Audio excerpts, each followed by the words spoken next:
Assalamualaikum warahmatullahi wabarakatuh. Alhamdulillahi rabbil alamin. Wassalatu wassalamu ala asrafil anbiya wal mursalin wa ala alihi wa ashabihi ajma'in, amma ba'd.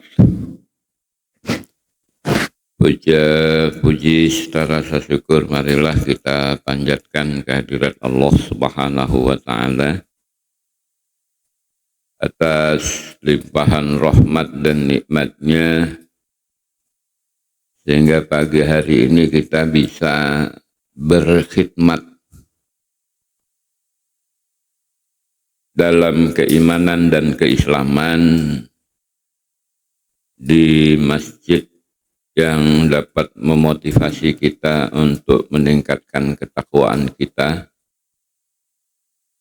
Besarnya nikmat iman dan Islam sehingga tiada yang melampauinya.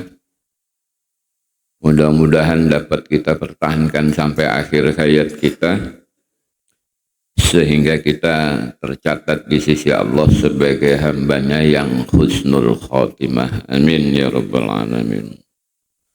Salawat dan salam semoga senantiasa tercurahkan pada junjungan kita Nabi Muhammad sallallahu alaihi wasallam. Mohon maaf, sebenarnya saya sudah share materi pagi hari ini karena Ustadz Yusron request. Itu berkaitan dengan surat Hud ayat ke-58.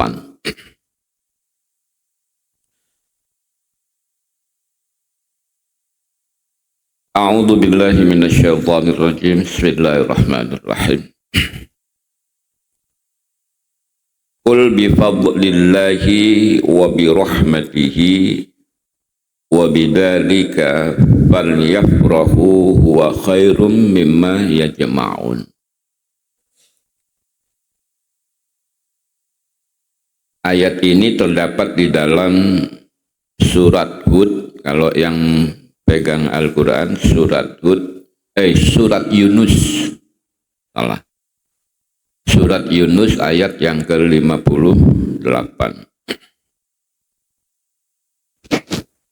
Katakan hai Muhammad, bifadlillahi wa birahmatihi, sampaikan kepada mereka dengan fadilah Allah dan rahmat Allah, fabidzalika falyafrahu, maka seharusnya dengan keduanya itu kalian merasa bahagia, tentram, tenang.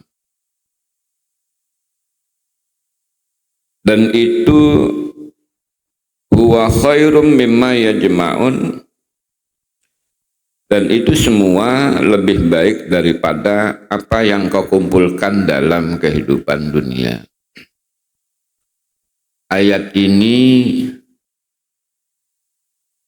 mengisahkan, berkaitan dengan kisah bagaimana para Bani Israel, kaum Bani Israel dan Nasoro sampai pada masa kenabian Nabi Muhammad sallallahu alaihi wasallam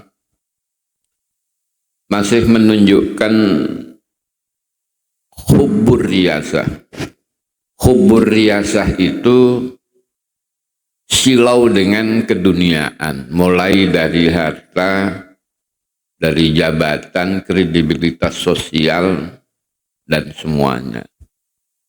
Sehingga ketika Al-Quran turun dibawa oleh Nabi Muhammad atau diawali hadirnya Nabi Muhammad. Jadi proses penguatan akidah itu pertama, karena saat itu Al-Quran belum secara sempurna dibawakan oleh Nabi kita Muhammad. Yaitu pertama tentang pembenaran keberadaan Nabi Muhammad sebagai Rasul akhir zaman.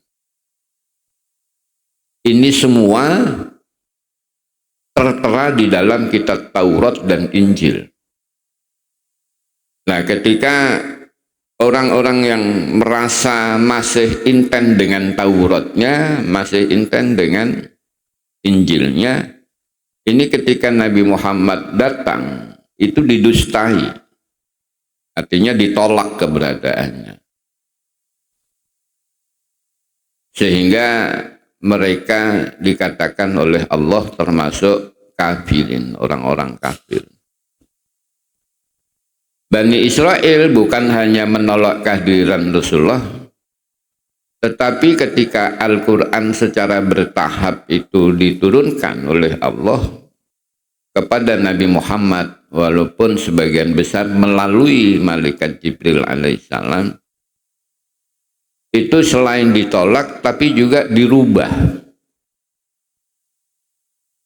Namanya tahrif. Tahrif itu dari kata huruf. Tahrif itu upaya di dalam merubah kata dan ayat atau kandungannya sesuai dengan apa yang disampaikan oleh Allah. Nah, sehingga yang namanya Taurat dan Injil dari fakta sejarah itu sudah tidak ada, karena mereka yang menghancurkan, mereka yang menghanguskan, yang muncul itu tahrifnya, perubahan-perubahan. Maka keimanan kita tanpa harus mencari-cari Taurat. Dan ternyata di dalam Al-Quran itu secara histori Rasulullah itu tidak pandai mencatat. Selalu tercatatkan oleh keberadaan para sahabat sampai Rasulullah meninggal. Al-Quran itu ya tersimpan, ya kalau bahasa tidak terlalu menghinakan, ya berserakan. Ada di sahabat yang satu, kadang mengandalkan pada hafalan-hafalannya. Maka pada tahun Hijriah, mulai dari tahun keempat Hijriah, tahun ke-14 Hijriah, itu sampai 21 Hijriah, baru selesai penyusunan wahyu-wahyu Allah yang diberikan kepada Nabi Muhammad. Itu berdasarkan pengumpulan dari catatan-catatan yang oleh para sahabat dan juga hafalan-hafalan yang dikumpulkan. Dari mulai Abu Bakar As-Siddiq, Umar Ibnul Khattab, baru sampai ya secara representatif itu pada masa Utsman Ibnu Affan. Maka kitab Al-Quran yang kita baca sekarang itu Rasmul Utsmani. Rasmul Utsmani itu apa? Penyusunan dan penulisannya selesai pada masa Khalifah Utsman Ibnu Affan. Makanya kalau bicara tentang bid'ah, Abu Bakar As-Siddiq mengatakan, Umar Ibnul Khattab mengatakan, nikmatil bid'atu hadis. Artinya sesuatu yang tidak pernah diadakan oleh Rasulullah tapi menjadi kenikmatan, yaitu penyusunan atau penulisan Al-Quran. Maka oleh karena itu penting bagi kita untuk memahami bahwa kata bid'ah itu bukan hukum. Bid'ah itu istilah menggambarkan tentang sesuatu yang tidak dilakukan oleh Rasulullah, tapi dilakukan setelah periode Rasulullah wafat.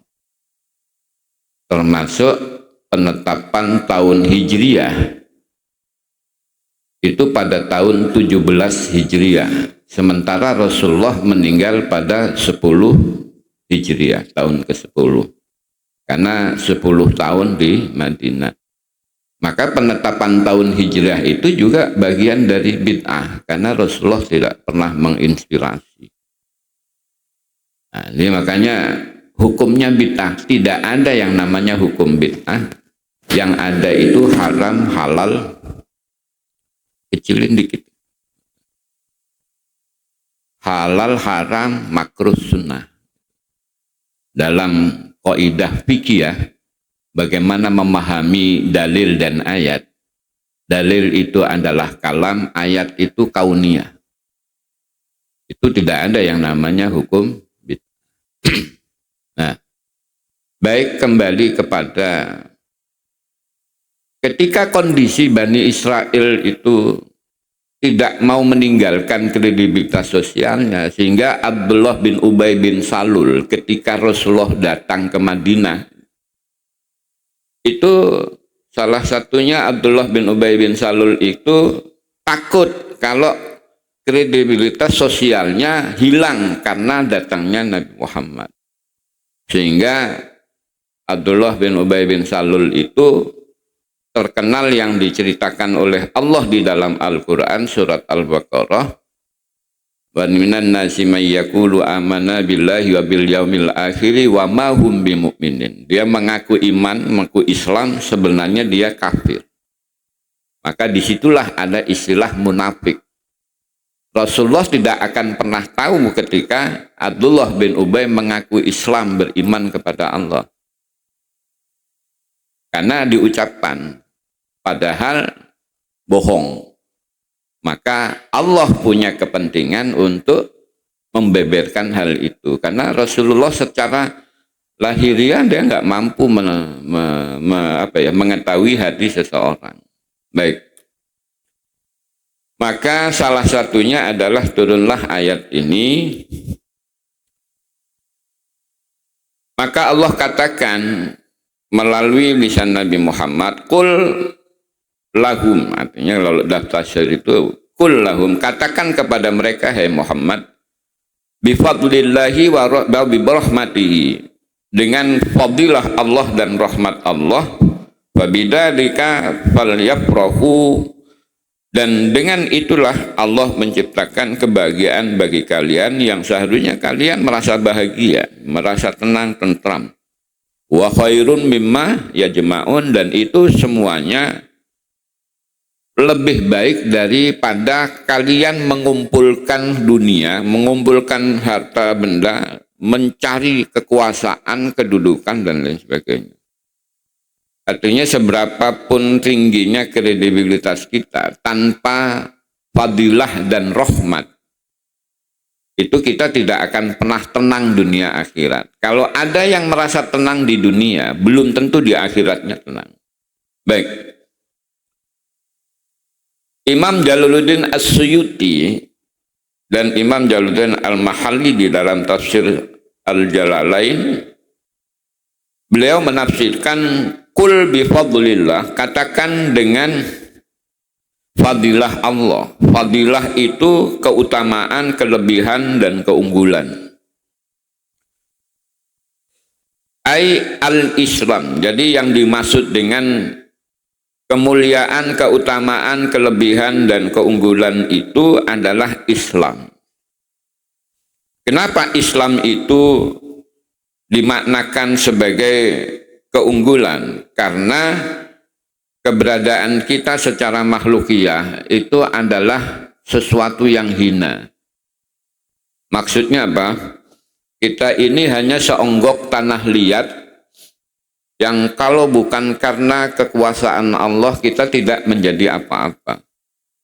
Kita bisa bersimpuh di masjid ini itu karena karunia Allah. Kita bisa bernapas, mengedipkan mata itu karena karunia Allah. Sehingga kita harus sering mengatakan la haula wala quwwata illa billah. Tidak ada daya dan kekuatan yang bisa kita tunjukkan kecuali itu karunia Allah. Gitu. Nah, maka dengan kehinaan itulah ketika Allah membuat tatanan bagaimana cara menjalani kehidupan yang Allah karuniakan, maka ada yang namanya dinul Islam, ai sabilul Islam, sabilus salam. Din itu adalah konteks ketaatan yang menjandarkan kepada Allah. Maka disebut ad-din. Nah, ad-din kalau diambil dari kata dainun, maka Islam itu adalah dinul Islam, ikatan janji untuk memenuhi standar keselamatan dunia dan akhirat. Itu namanya din Islam. Sabilul Islam, sabil itu jalan, artinya jalan di dalam mengarungi kehidupan agar dunia akhirat selamat, yaitu sabilul Islam. Ada yang mengatakan dinul Islam itu sabilul haq, jalan kehidupan yang benar. Itu. Kemudian dinus salam ay sabilus salam, jalan menempuh keselamatan dunia dan akhirat. Jadi banyak maknanya. Nah, Islam itu ditentukan oleh Allah. Jadi Allah itu mendampingi kita, membersamai kita itu dengan syariatnya. Karena kalau tidak dengan syariat Islam, maka kita ini akan terjerumus kepada syahwat-syahwat saja. Jadi secara kemakhlukan kita ini dihidupkan, dikasih hayat, terus di dalamnya ada syahwat, keinginan. Apa syahwat itu? Ma tashtahi li nafsih. Apa yang menjadi keinginan kita tanpa adanya batasan benar salah, baik buruk, itu syahwat. Maka Islam bagaimana cara mengendalikan syahwat itu agar menjadi bagian dari jaminan keselamatan dunia akhirat. Itu makanya ditata. Syahwat kita yang paling dominan itu kan urusan jenis, beda jenis. Laki kepingin perempuan, perempuan kepingin laki. Itu kalau nuruti syahwat, ya seperti banyak. Kita bisa mengambil wanita di jalan-jalan bisa. Dan kita tidak akan pernah tidak suka dengan yang namanya wanita. Tetapi syariat menata, kalau kamu ingin mewujudkan adanya kenikmatan dengan wanita, maka kamu harus menjalani syariat. Apa? Lamar dulu. Habis ngelamar, nikah. Habis nikah, ya itulah kenikmatannya. Antara kenikmatan batin dengan kenikmatan nasab. Nasab itu adanya beranak pinak. Jadi ditata oleh syariat. Kita butuh makan karena kita punya syahwat. Tapi makan diatur oleh syariat, fakulu wasrobu wala tusrifu. Kamu makan boleh bebas, kamu minum boleh bebas, tapi jangan berlebihan. Nah, jadi itulah. Maka karena kita ini secara fisik dikendalikan oleh syahwat, maka harus ada kontrol agar syahwat-syahwat kita itu menjadi kenikmatan dunia akhirat. Maka adalah Islam. Sehingga Islam itu menjadi sesuatu yang membuat manusia itu mulia. Secara kemakhlukan Allah muliakan kita itu daripada makhluk-makhluk yang lain. Tetapi secara perjalanan kehidupan kita dimuliakan oleh Islam. Islam itu adalah aturan-aturan, batasan-batasan dalam menjalani hidup, dan kehidupan kita itu tidak akan Allah berikan kecuali untuk terikat. Nah, kembali ke ad-din tadi, dainun. Kita terikat dengan beribadah kepada Allah. Wa ma khalaqtul jinna wal insa illa liya'budun. Nah, itu terikat janji. Makanya tadi saya dengar baca Sayyidul Istighfar, Allahumma anta rabbi la ilaha illa anta khalaqtani. Itu pengakuan sebenarnya. Allahumma anta rabbi, ya Allah Tuhan, engkaulah Tuhanku. Ya Allah, engkaulah Tuhanku. La ilaha illa anta, tiada Tuhan selain engkau, kata. Khalaqtani, dan engkau yang menciptakan aku. Wa ana abduka, dan aku terikat janji untuk mengabdikan kepadamu. Wa ana ala ahdika, dan itu janji itu kuat. Wa wa'dika mastata'ku, dan aku laksanakan janji itu sekemampuan saya. A'udzubika min syarri ma sona'ku, karena tidak terlepas dari segala bentuk keburukan, maka kita ngakun. Saya berlindung kepadamu dari segala keburukanku agar aku tidak terkendala ketika menghadap kepadamu kelak di akhirat. Gitu. Wa abu ulaka binikmatika alayya wa abu bidanbi. Kau berikan kenikmatan kepadaku, tapi justru aku berbalik memberikan kedaliman kepadamu, dosa-dosa. Faghfirli, maka ampunkanlah. Di situ ada wa ala ahdika wa wa'dika mastata'tu. Aku terikat janji denganmu dan aku akan laksanakan janji itu sekemampuanku. Itu. Jadi kita itu tidak bisa lepas dari Allah. Kalau kita melepaskan dari syariat Islam, maka kita lebih rendah dari seonggok tanah liat. Kenapa? Tidak berfungsi apapun secara makhlukiah. Makanya Allah itu tetap mengingatkan kita. Bisa jadi Allah menghilangkan kesan dari mana kita diciptakan.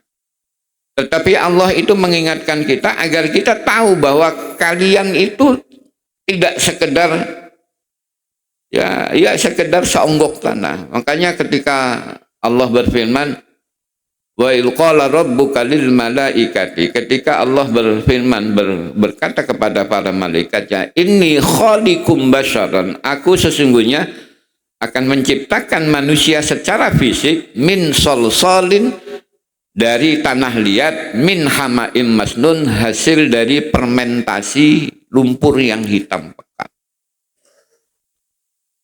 Solsolin itu dalam istilah bahasa Arab itu tanah liat, atlinul khozamiyu.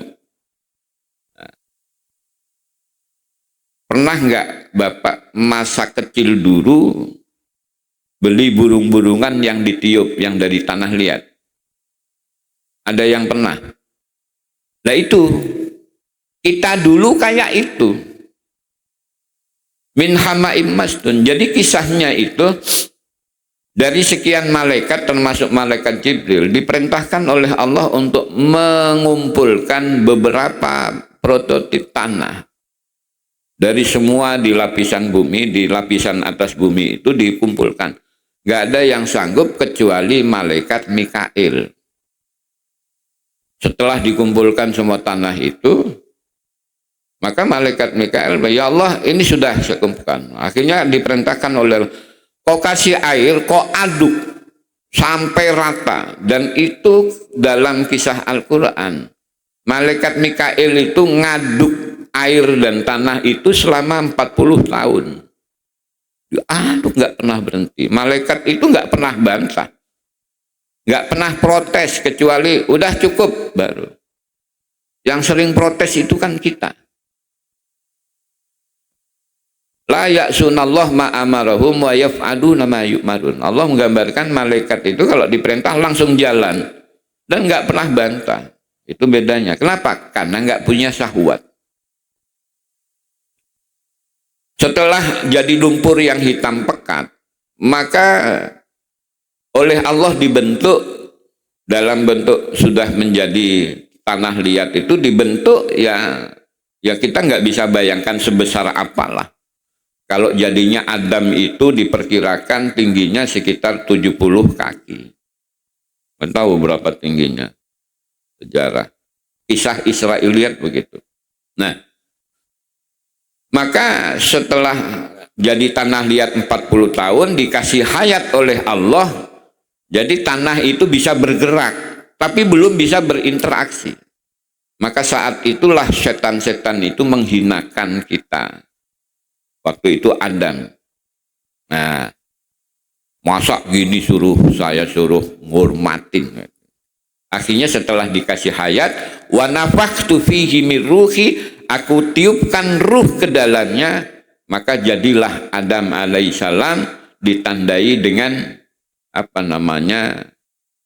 Bebangkis kalau bahasa Betawinya, bersin, wahing. Nah, itu tanda kehidupan yang, maka malaikat bilang alhamdulillah karena kamu sudah diciptakan oleh Allah. Alhamdulillah, malaikat jawab yarhamkumullah yahdikumullah. Nah, jadi itu.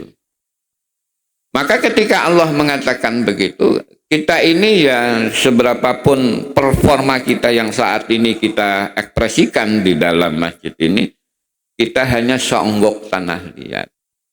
Maka oleh karena itu, kehinaan ini merupakan simbol yang diterangkan, digamblangkan oleh Allah pada diri kita, agar kita ini jangan takabur, jangan sombong. Tapi walaupun itu digambarkan oleh Allah, kita nggak boleh secara etika, kamu itu tanah, nggak boleh, itu etika namanya. Apalagi pas marah-marah, sampean itu loh, hanya sekedar seonggok tanah. Ya nanti, ya sampean juga sama kan gitu. Itu.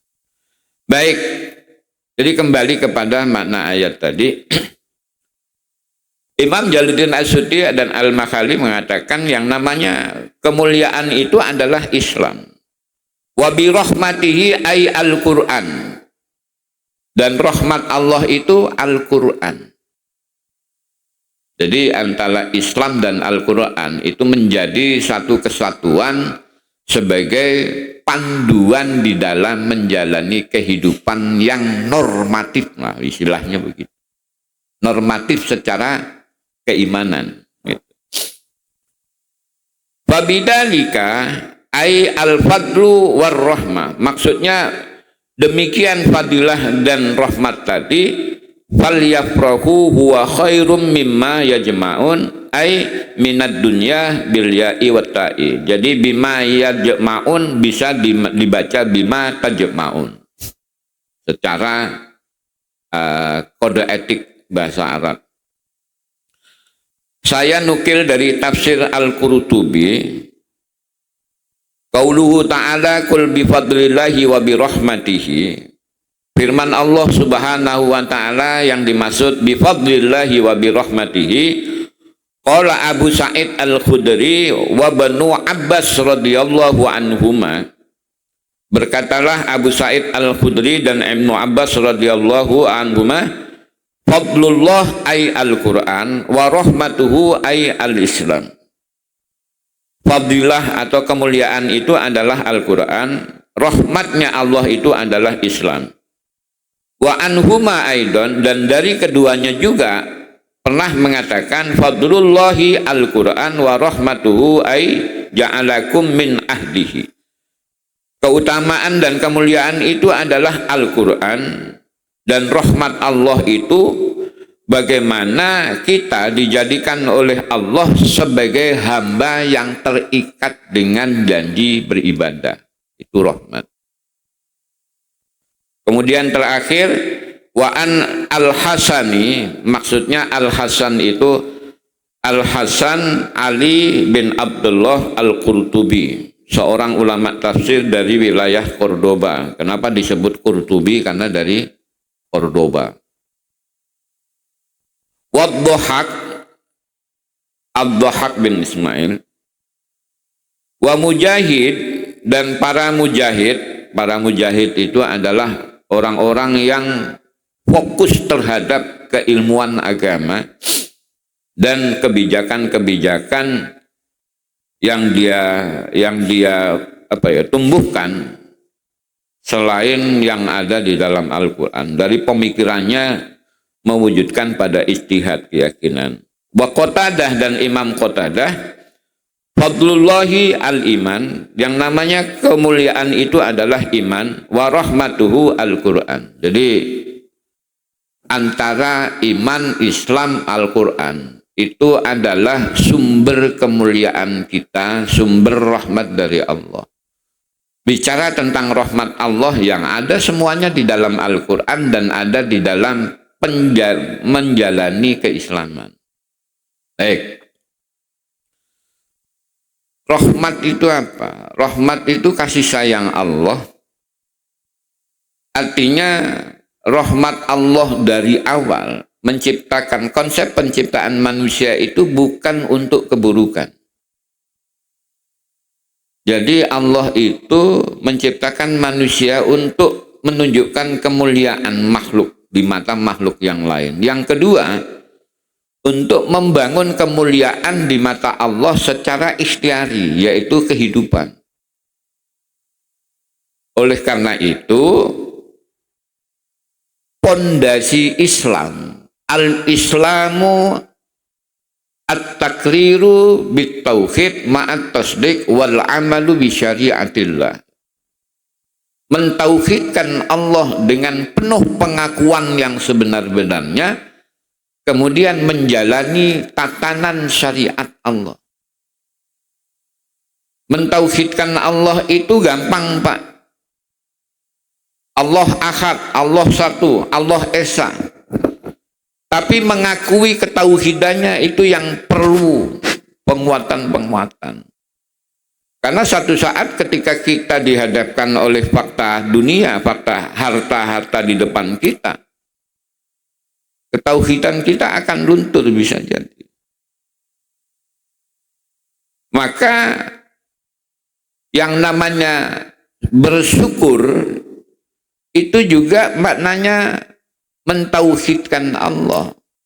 Makanya Ibnu Abbas radhiyallahu anhu itu ketika lain syakartum ai lain akhadtum wa ata'tum la ajidannakum min fadli. Kalau engkau mensyukuri nikmatku dengan cara mentauhidkan diriku, artinya apa? Hanya aku semua yang menjadi penyebab semua nikmat dan karunia di alam semesta ini. Jangan ada seseorang mengaku bahwa karena perbuatannya. Karena di dalam perbuatan-perbuatan itu juga karunia Allah. Kenapa? Karena ada daya dan kekuatan. Itu maknanya mentauhidkan. Kita sering, ini harta saya, ini rumah saya. Secara akidah itu salah. Ini harta yang Allah berikan kepada saya. Bahkan, jangan diberikan, ini rumah yang dititipkan oleh Allah. Ini mobil-mobil yang dititipkan oleh Allah kepada saya. Karena apa? Ini hanya sekedar fasilitasi, bukan kepemilikan. Sehingga Rasulullah mengingatkan kita, waqala madi. Banyak orang mengatakan ini harta saya, ini uang saya, deposito saya, rumah saya, mobil saya. Walakin laisa limadihi illa min salasin. Padahal tidak ada kepemilikan di sisi Allah bagi kita itu kecuali 3 hal. Ma'abla safa'abla, apa yang kita pakai sampai rusak, sampai nggak pantas lagi dipakai, yaitu baju kita, celana kita. Ma'akala fa'afna, apa yang kita makan sampai tidak ada sisa sebutir nasi pun. Karena bisa jadi kita ketika makan ada menyisakan butiran nasi. Itu Allah jadikan sebagai makanan binatang-binatang kecil yang ketika kita buang sisa nasi itu dia akan menikmati. Ma anfaqta fa'aqbala, dan apa yang saya infakkan sampai Allah menerima, itulah milik kita yang dicatat oleh Allah baik dunia apalagi di akhirat. Maka yang ada di dompet, ada deposito, di lemari, dimanapun kita taruh, ketika kita mati kita tinggal. Dan itu diambil alih oleh Allah, dibagikan kepada orang yang dikehendaki oleh Allah. Makanya namanya hukum waris. Nah, baik. Jadi kalau kita ingin menjadi insan yang memelihara kemuliaan dan dapat kemuliaan dari Allah, maka kita harus memegang teguh syariat Islam. Kalau kita ingin memegang teguh syariat Islam, yang intinya Islam itu bagaimana mentaati Allah. atas perintahnya, maka petunjuknya adalah Al-Quran, dalilnya adalah Al-Quran. Jadi kata dalil dalam bahasa Arab itu petunjuk, Pak. Tapi hudan itu secara mujmal, petunjuk secara umum. Tapi kalau dalil itu petunjuk Allah dalam tekstual dan konstekstual. Nah, Al-Quran secara menyeluruh itu petunjuk, hudan.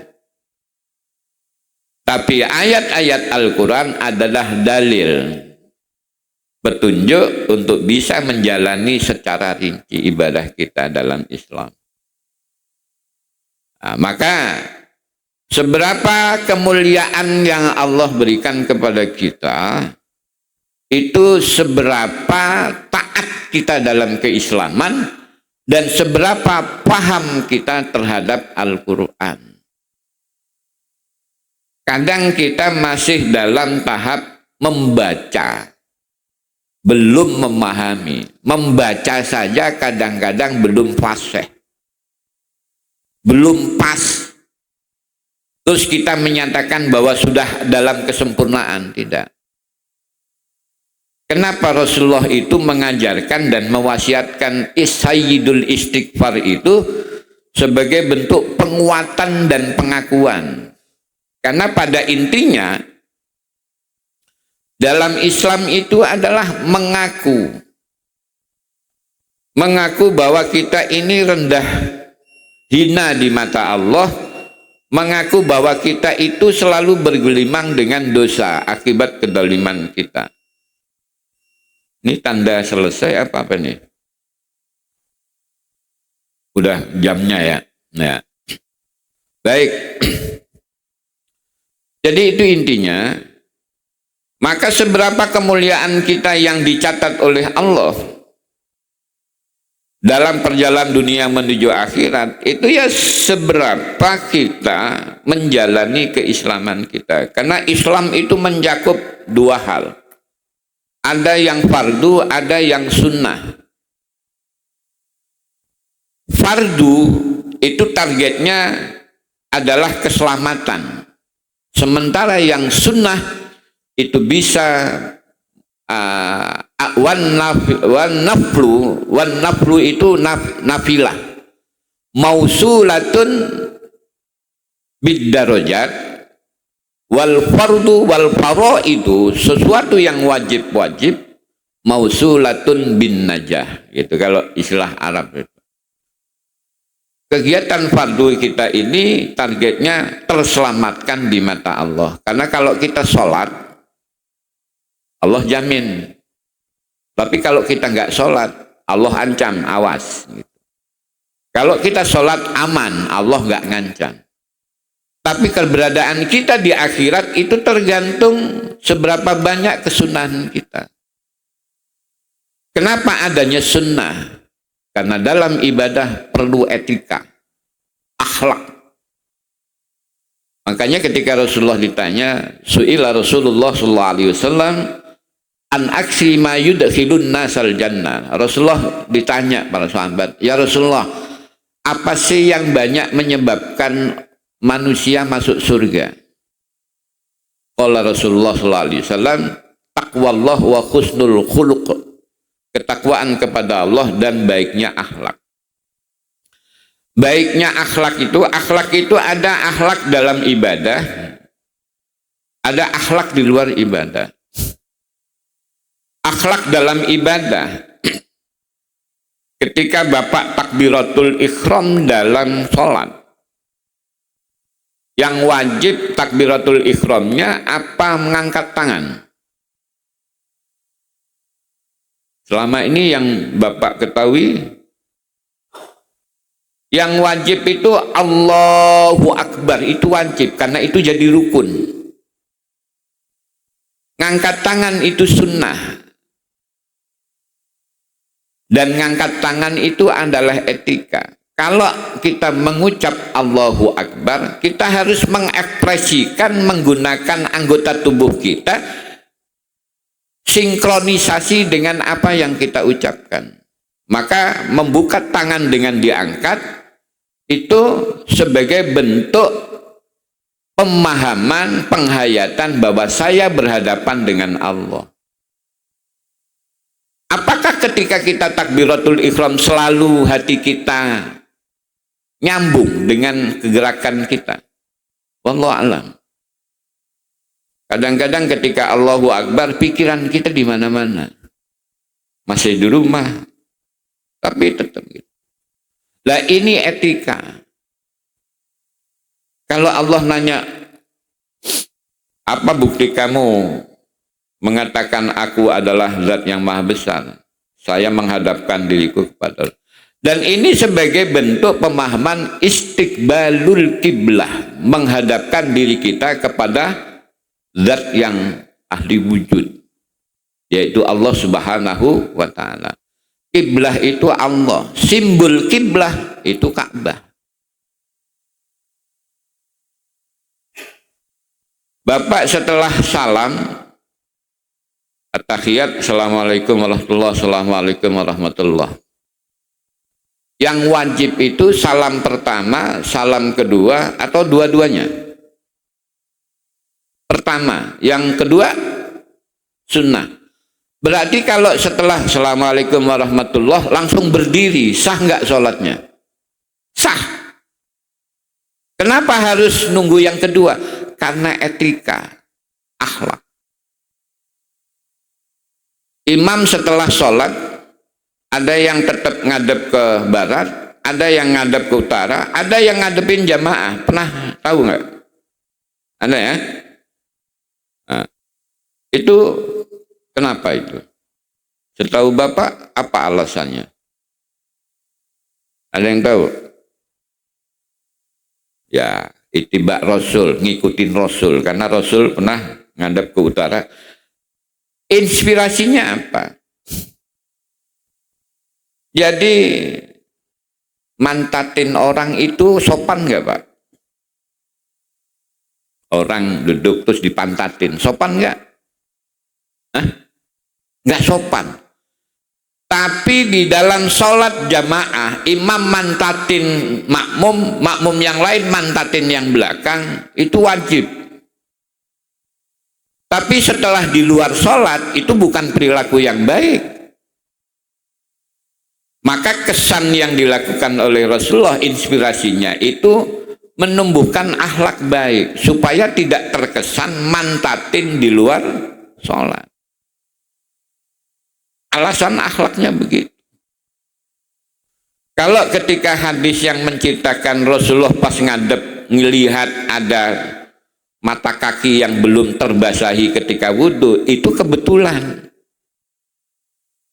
Wudhunya angkat coba. Nah, wudhunya nggak pas, nggak kurang. Akhirnya. Tapi karena kita kadang-kadang memahami dalil petunjuk itu hanya tekstualnya saja, diantem kromo, diglobalisasi bahwa itu Rasulullah begini-begini. Makanya yang disebut sunnah itu perasaan, ucapan, perilaku Rasulullah. Maka setiap perilaku itu ada inspirasi, ada sebab dan lain sebagainya. Itulah pentingnya kita. Baik, kembali sebagai penutup bahwa al-Islamu at-taqriru bit-tauhid ma'at tasdiq wal amalu bi syariatillah. Islam itu adalah tatanan bagaimana mentauhidkan Allah dengan kejujuran dan pengakuan yang sebenar-benarnya, bukan hanya lisan. Karena kita lebih banyak mengakui lisan. La ilaha illallah, la ilaha illallah, la ilaha illallah. Kira-kira Bapak selama dikir begitu, hatinya di mana? Di kalimat dikir apa di luar dikir? Bapak yang bisa menjawab. Ketika kita Fatihah dalam sholat takbiratul ihram, baca surat, hati kita di mana? Apakah ada dalam bacaan atau perilaku? Makanya sholat itu ada simbol hati, simbol lisan, dan simbol badan. Rukuk. Yang wajib itu rukuknya, bukan tasbihnya. Maka dengan itu Allah ingin ketika rukuk, ada jiwa pemahaman penghayatan bahwa rukuk sebagai simbol ketaatan dan kepatuhan. Roka'ah dalam istilah bahasa Arab. Sujud itu makna tadarruk, khudu, merendahkan diri dan mengungkapkan semua hajat hanya kepada Allah. Itu sujud. Maka Rasulullah membiasakan untuk bertasbih supaya antara gerakan dan hati nyambung. Subhana rabbiyal azimi wa bihamdih, subhana rabbiyal a'la wa bihamdih. Sehingga dengan itu semua kita akan mendapatkan kemuliaan dan rahmat Allah. Allah itu Rahman, zat pemberi tanpa melihat hambanya bagaimana iman dan tidak. Allah tetap memberi. Dia beri kehidupan, dia beri fasilitas. Tapi untuk mendapatkan rohimnya Allah, kasih sayang Allah, itu harus berusaha. Apa yang harus kita lakukan? Pegang erat Al-Quran sebagai petunjuk di dalam menjalani keislaman yang sempurna. Saya kira itu makna yang bisa saya sampaikan atas request Ustadz Yusron, dan mudah-mudahan ini bisa menginspirasi kita bahwa jangan bawa Islam dengan kekasaran, kekakuan, karena Islam itu rahmat. Kalau orang yang mengaku Islam masih dengki dengan sesama, maka dia belum Islam. Kalau Islam masih sombong, dia belum Islam. Nah, kalau Islamnya sempurna, maka Al-Quran dijadikan sebagai panduan pokok di dalam menjalani keislaman. Al-Quran tidak bisa difahami secara letterlek, maka perlu penguatan-penguatan dan penjabaran melalui sunnah Rasul. Sunnah Rasul meliputi inspirasi, ucapan, konsep, dan perilaku Rasulullah. Itu semuanya menjelaskan tentang adanya dalil Al-Quran. Ada pertanyaan nggak? Ya, silakan Bapak. Assalamualaikum warahmatullahi wabarakatuh. Assalamualaikum warahmatullahi wabarakatuh. Waalaikumsalam warahmatullahi wabarakatuh. Ustaz, mohon izin bertanya. Tadi bicara masalah bab sholat.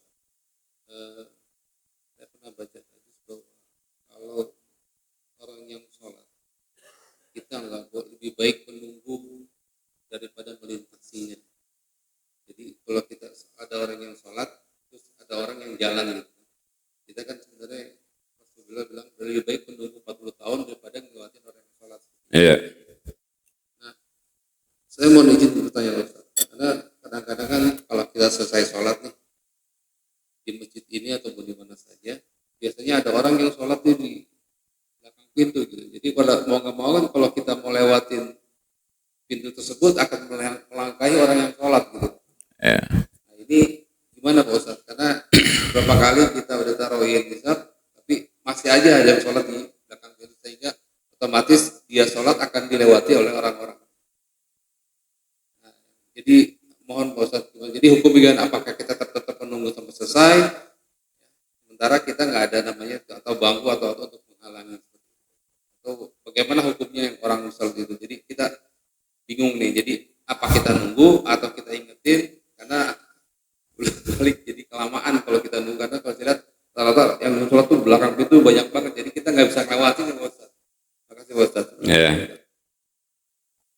Kembali kepada saya katakan tadi, setiap dalil itu tidak bisa dipahami secara letterlek langsung.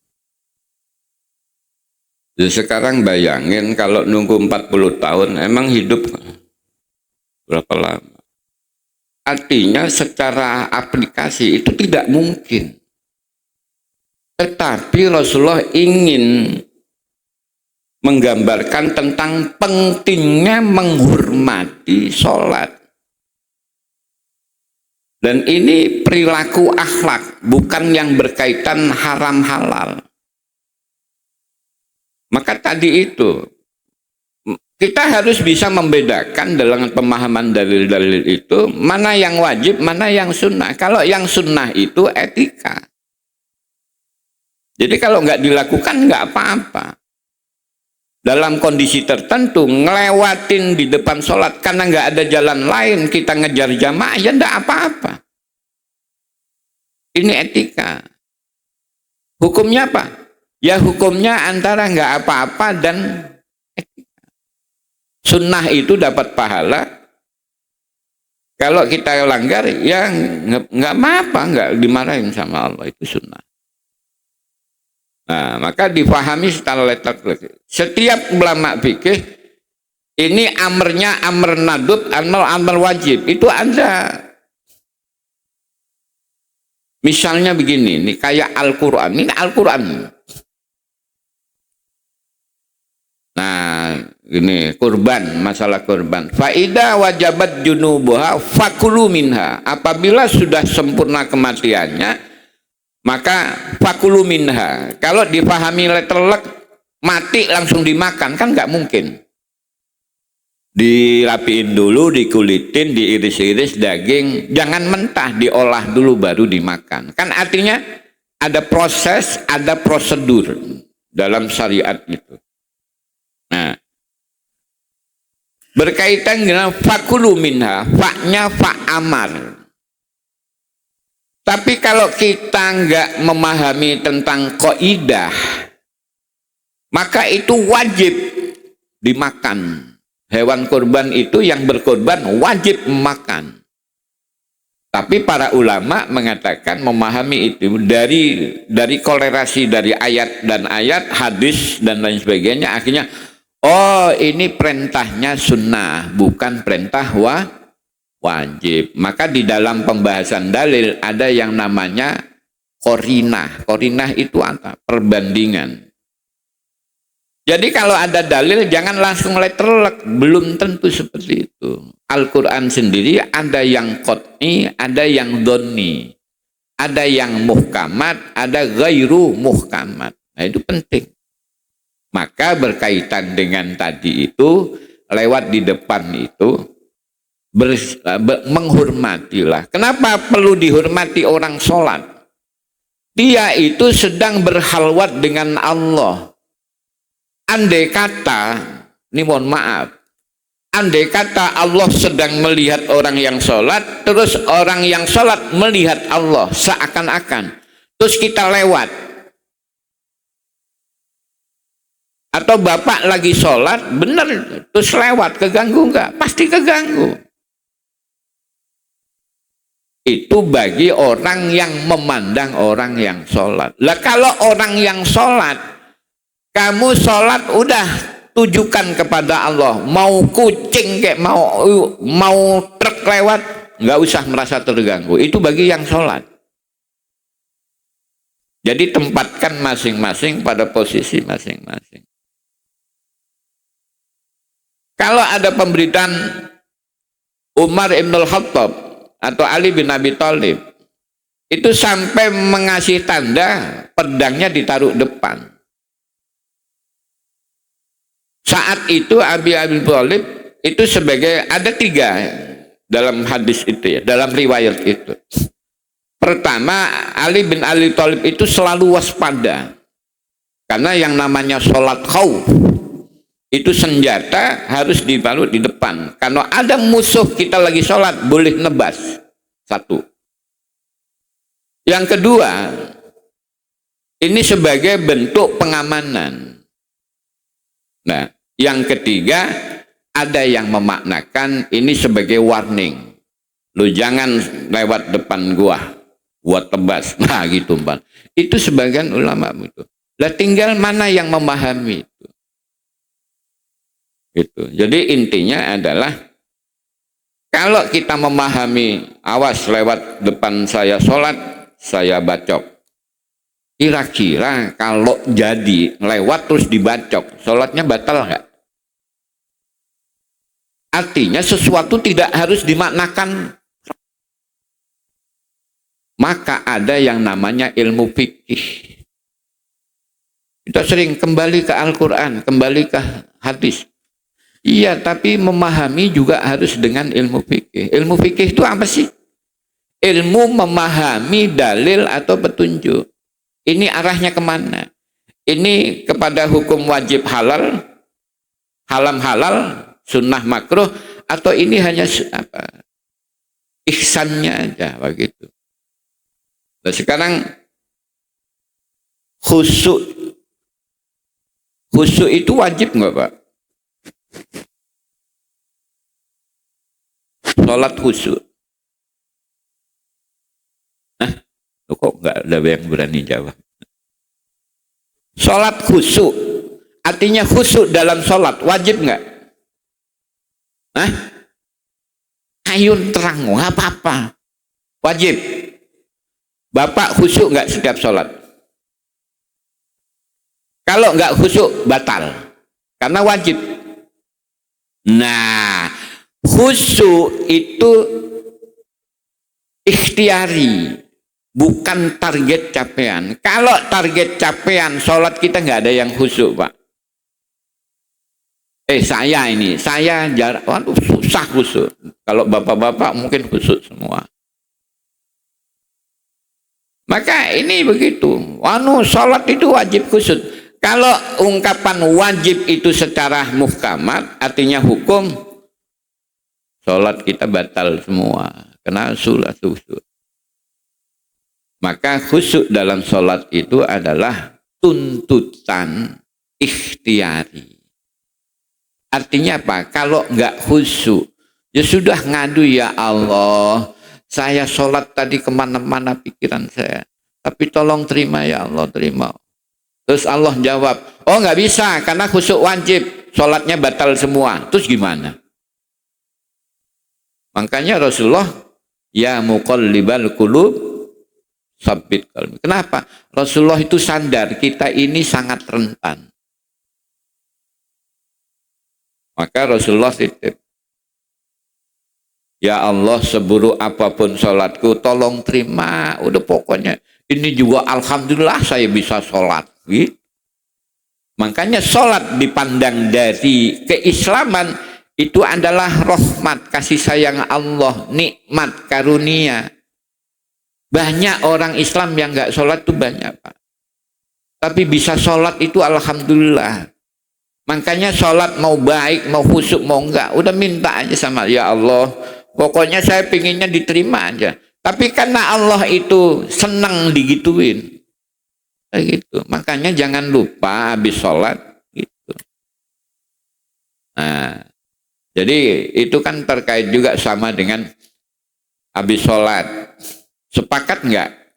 Zikir dan doa habis sholat itu sunnah Rasul. Sepakat ya. Masalah caranya silahkan.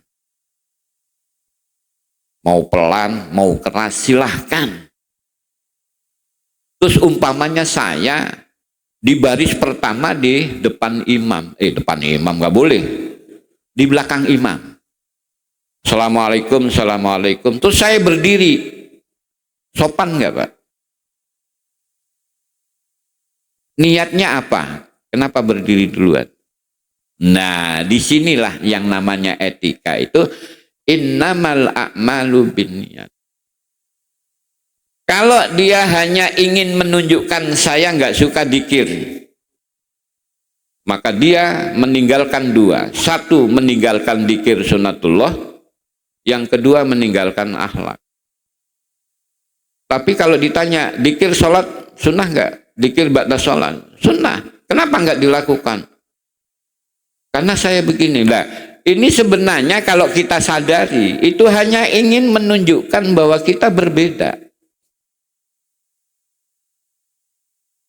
Kalau urusan mau pelan, mau ini, mau doa aja masing-masing, doa aja di belakang, nggak usah ngikutin imam kalau memang nggak biasa dengan seperti itu. Gitu. Kalau umpama, aduh saya ada kebutuhan, saya harus duluan. Habis salam, assalamualaikum, assalamualaikum berdiri karena ada yang meninggal. Nggak apa-apa, itu ada niat. Tapi setiap, mohon maaf, saya selalu begitu. Terus inspirasi saya kira-kira apa? Itu pentingnya akhlak. Gitu. Jadi kembali pada ngelewatin di depan itu adalah bagian dari etika menghormati dan memuliakan orang yang sedang berhalwat. Termasuk ngomong, Mbak, nggak usah. Oh, kalau ngomong nggak ada hadisnya, termasuk etika itu mengikat. Ngelewatin depan itu nggak bagus, ngomong di samping orang yang lagi sholat nggak bagus. Ngomong yang satu lagi baca Al-Quran, kita ngomong aja, ngerasa lebih penting. Kira-kira kalau dari ayat ini, Al-Quran lebih mulia dari omongan kita, apa omongan kita lebih mulia dari Al-Quran? Nah, itu akal sehat kita dituntut oleh Allah. Maka kalau Al-Quran itu sebagai fadilah atau rahmat dalam pemahaman tadi, wah, itu lebih besar dari semua rahmat-rahmat yang ada. Maka harus dimuliakan. Seberapa memuliakan kita Al-Quran, ya sebesar itu kemuliaan yang Allah. Saya kira gitu ya. Kesimpulannya jadi kita boleh lewati etikanya orang itu sholat yang diikuti atau gimana, Ustaz? Jadi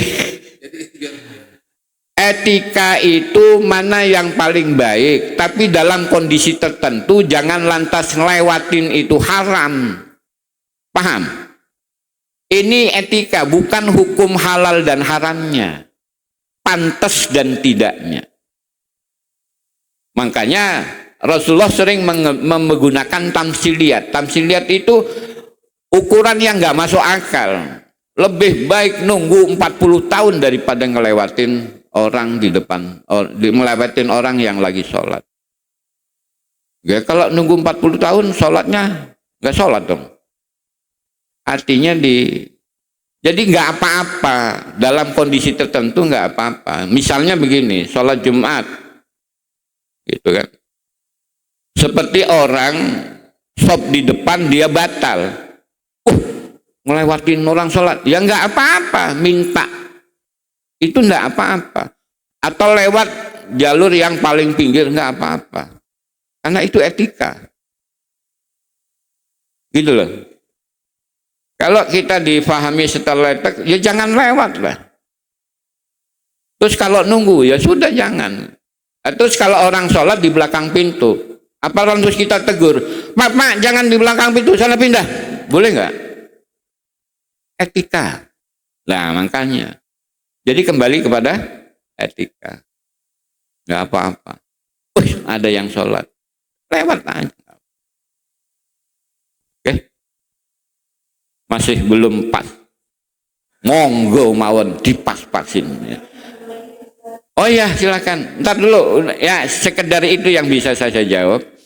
Ya, intinya adalah silahkan. Kalau kira-kira masih merengket di dalam hati, tunggu 40 tahun baru lewat. Itu aja. Ya. Waalaikumsalam warahmatullahi.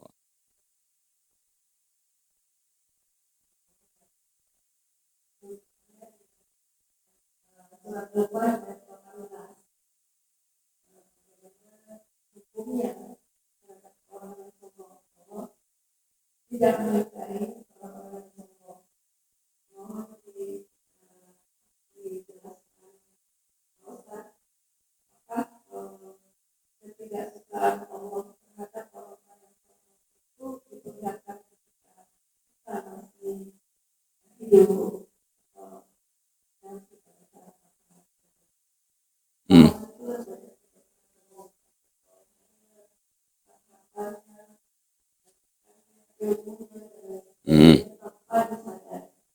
Ya. Ya.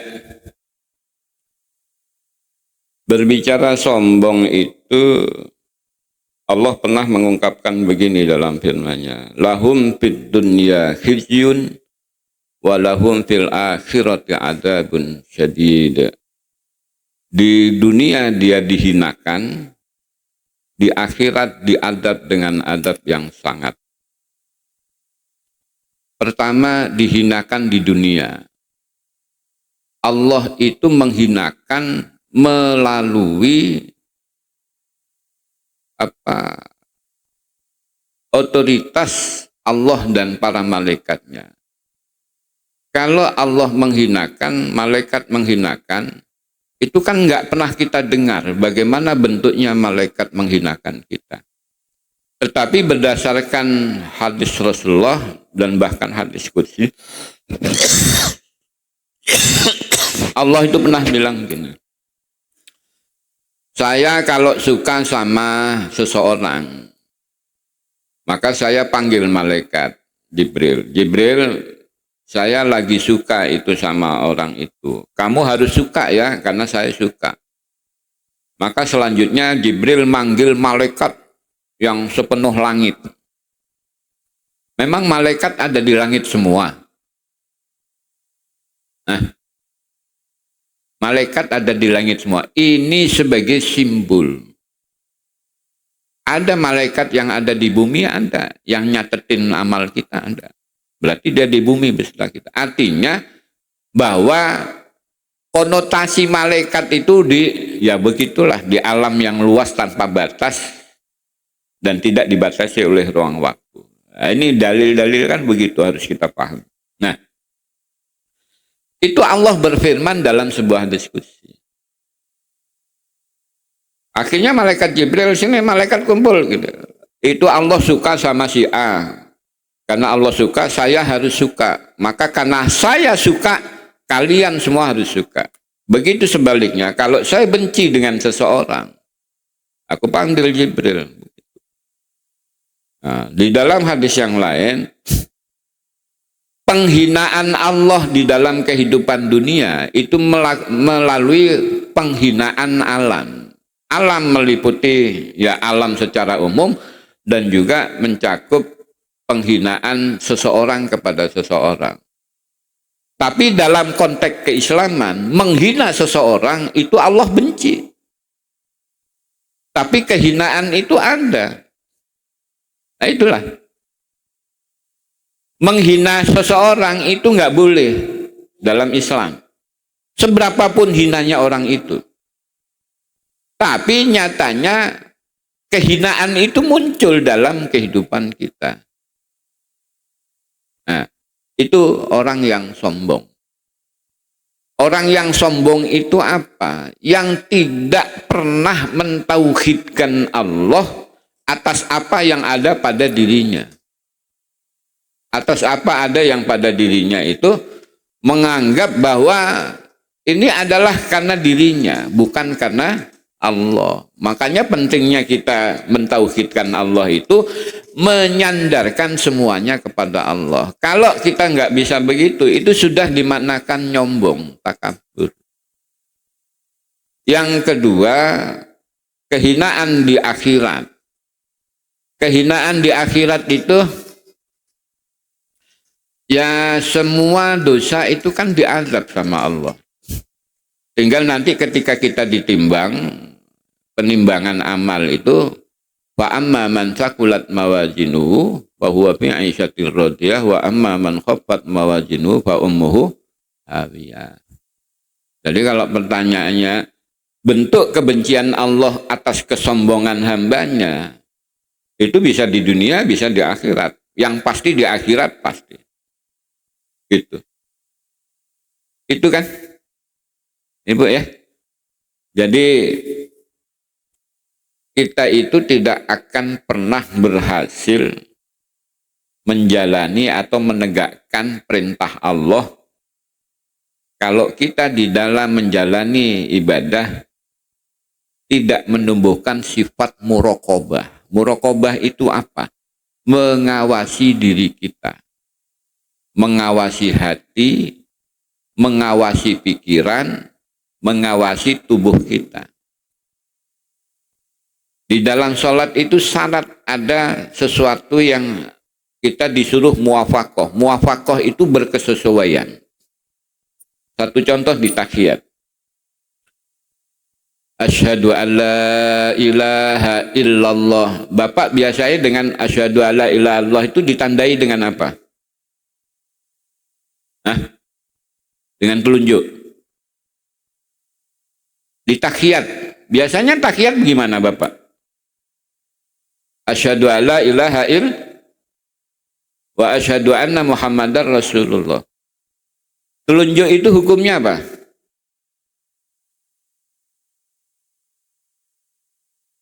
Ngasih tanda telunjuk. Hukumnya apa yang Bapak tahu? Sunnah. Jadi kalau enggak pakai telunjuk itu sah sholatnya Pak. Karena ini bukan rukun. Yang rukun itu tasyahudnya. Kenapa Rasulullah pernah terlihat oleh para sahabat menunjukkan telunjuk?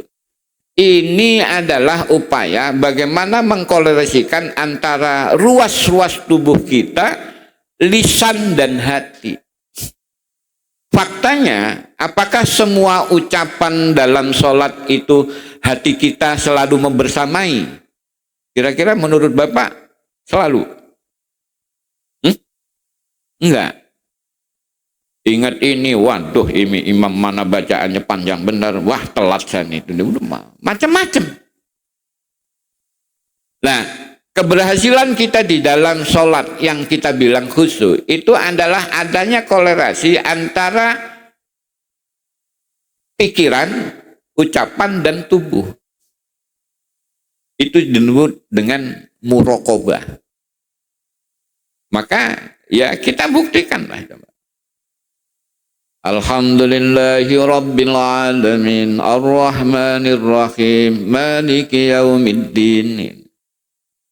Terus hati kita saat itu ada di surat Al-Fatihah, apa ada di kantor kita atau rumah kita? Pikiran. Allah Allah.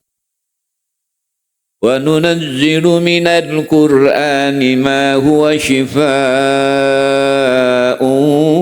wa rahmatul lil mu'minin wa la yazidu adh-dhalimina illa khasara.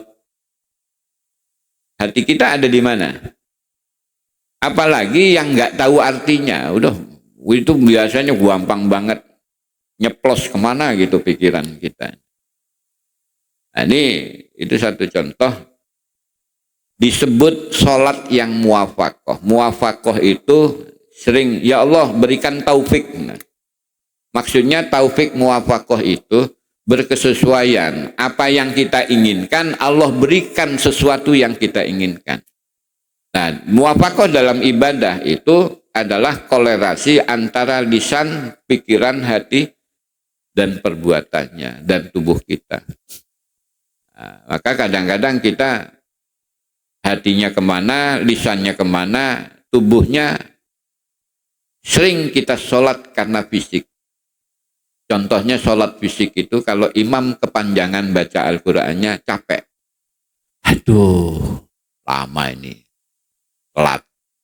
Berarti kita sholat dengan fisik kita, bukan hati kita. Saya kira ini bisa sampaikan. Masih ada lagi?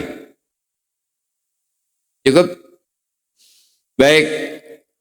Allahumma barik lana ilman nafi'ah wa barik lana sakinatan bimawaddatan wa rahmah wa barik lana rizqan halalan tayyibah wa amalan salihan mutaqabbalah wa barik lana al-afwa fid dini wa dunya wal akhirah. Semoga Allah berkahi kita dengan keselamatan dunia dan akhirat. Amin. Barakallahu li wa lakum wallahul muwaffiq ila aqwamit thoriq. Assalamualaikum warahmatullahi wabarakatuh.